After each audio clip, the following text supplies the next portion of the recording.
Hello বন্ধুরা, আমার চ্যানেলে একটা দেখবে ছোট্ট সুন্দর একটা হেয়ার স্টাইল। প্রথমে আমি সামনের দিকে পার্টিশন করে নিলাম, নিয়ে ভালোভাবে চুলটাকে আঁচড়ে মিডিলে একটা পনিটেল বানাবো, যেটা একটা বান তৈরি করার জন্য ইজি হবে। তারপর ভালোভাবে একটা ব্যাক কমিং করে জাস্ট, যেহেতু আমাকে বলেছিল ছোট্ট একটু উপরে বেশি হবে না, একটু হাইট নিচু হবে, তার জন্য আমি একটু হালকা মতো ব্যাক কমিং করে দিয়েছি। করে দিয়ে সামনে পার্টিশন করে আলাদা করেছি হেয়ারকে। আর মিডিলে দিয়েছিলাম একটা পনিটেল। পনিটেল করেই ওকে নানান রকম স্টাইলে এগুলো ডিজাইন করে আমি ক্লিপ আটকে দিয়েছিলাম, যেটা আমি খুব তাড়াতাড়ির মধ্যেই করা হয়েছে। যে খুব ইজি একটা বান, খুব একটা তাড়াতাড়ি মানে হয়ে গেছিলো, খুব দেরি হয়নি, যার জন্য আমি এই পনিটেলটা করি। পনিটেলটা করলেই আমার একটা ইজি একটা বান তৈরি হয়ে যায়। সামনের দিকে কিছু চুল রেখেছি যেগুলো আমি আলাদা করে ডিজাইন করব। এবার আমি পনিটেল থেকে কিছু নিয়েছি হেয়ার, নিয়ে ওইগুলো আমি খালি জাস্ট বিনুনি করে, একটা বিনুনি করে আমি পনিটেলের মধ্যেখান দিয়ে পাকিয়ে দিয়েছিলাম। বাকি হেয়ারগুলো ডাবল ডাবল ফোল্ড করে সেগুলো পাকিয়ে দিয়েছিলাম। যাকে যত সুন্দরী হোক আর নাই হোক, কিন্তু খুব তাড়াতাড়ির মধ্যে যেটা করেছিলাম সবাইরই ভালো লেগেছিল।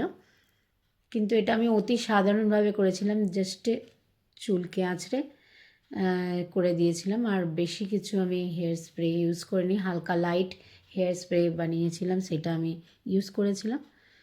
এবার খুব ভালোভাবে পিনগুলো আটকে দিতে হবে যাতে বানটা খুলে না যায়।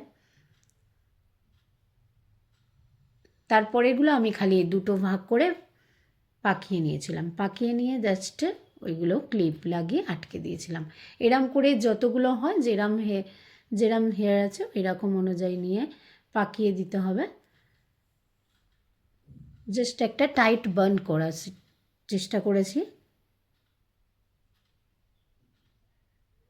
এরম করে 3-4টে হয়তো এরকম হয়েছে, ডাবল ডাবল ভাগ করে নিয়ে, দুটো করে ভাগ করে নিয়ে ওটাকে খালি পেঁচিয়ে দেওয়া, আর দেওয়ার পর ওইটাকে রাউন্ড করে খোপার মধ্যে আটকে দেওয়া।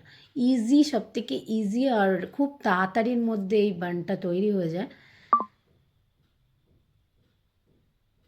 দেখতে ভালোই লাগছিল, এবং যেখানে গিয়েছিল বিয়ে বাড়িতে সেখানে সবাই ভালোই বলেছিল, যার জন্যে আমি ভিডিওটা একটা হালকা ছোটো মতো করেছি। দেখতেই পাচ্ছেন, এটা হচ্ছে লাস্ট পেঁচানোটা হয়েছে। হওয়ার পর ওইটা আমি ক্লিপ দিয়ে ভালোভাবে টাইট করি। আরও ভালোভাবে টাইট করার জন্য এই পেন ইউজ করেছি, আর নর্মাল ক্লিপও ইউজ করেছি। আগে ক্লিপ ইউজ করেছি, তারপর পিন ইউজ করেছি, করে ওকে ভালোভাবে সেট করে নিয়েছিলাম। এবার সামনেরগুলো যে চুল আমি বাকি রেখেছিলাম, পার্টিশন করে রেখে দিয়েছিলাম, সেগুলো একটা বিনুনি করে সাইড থেকে একটু একটু করে নিয়ে ওটা একটা ডিজাইনের মতো সামনে লাগবে বলে সুন্দর একটা বিনুনি করে নিই, যাতে সামনের লুকটা ভালো আসে। পিছনে যেহেতু আমি একটা খালি বান করেছি ডিজাইনওয়ালা, তাই জন্য সামনেটা একটু ডিজাইনটা রাখার জন্য, মুখটা ভালো লাগার জন্য আমি সাইডে বিনুনি করে খালি চুল একটু একটু করে নিয়েছি আর পাকিয়েছি। তারপর লাস্ট বাকিটা বিনুনি করে নিয়েছি। করে নেওয়ার পর ওইটাকে আবার আমি ব্যাক সাইডে ওইটাকে রোল করে ওই বানের মধ্যেই সেট করে দিয়েছিলাম। নেক্সট আদার সাইডও সেম হবে, যেমন বিনুনি করে ওই একটা একটা করে ফোল্ড করে আবার নিয়ে তাকে বিনুনি করে এক্সট্রা যে বিনুনিটা হবে সেটা খালি পাকিয়ে নিতে হবে। এবার বানটার মধ্যে পাকিয়ে নিয়ে, এবার এর বানটার মধ্যে তুমি লাস্ট কী করতে পারো, নানান রকমের ডিজাইনের ফ্লাওয়ার্স কিংবা কিছু লাগিয়ে আরও সুন্দর বানাতে পারো। তো যেহেতু কুচো কুচো চুল আছে, ওইগুলোকেও আমরা সেট করে নিলাম স্প্রে দিয়ে। তারপর যখন যেখানে মনে হবে এই ফ্লাওয়ার্স দেওয়া হবে কিংবা কিছু ডিজাইন দেওয়া হবে, ওখানটা দিয়ে নানান রকম ডিজাইনের এই বানটা লাগতেই পারে। ওপরের দিকে একটু দিয়ে দেখেছি, তারপর একটা গোলাপ মানে ছোট্ট একটা গোলাপ দিয়েও সাইডে ভালো একটা সেট করা যায়। যদিও এটা নানান সুন্দর দেখতে লাগবে বলে আমি দেখালাম যে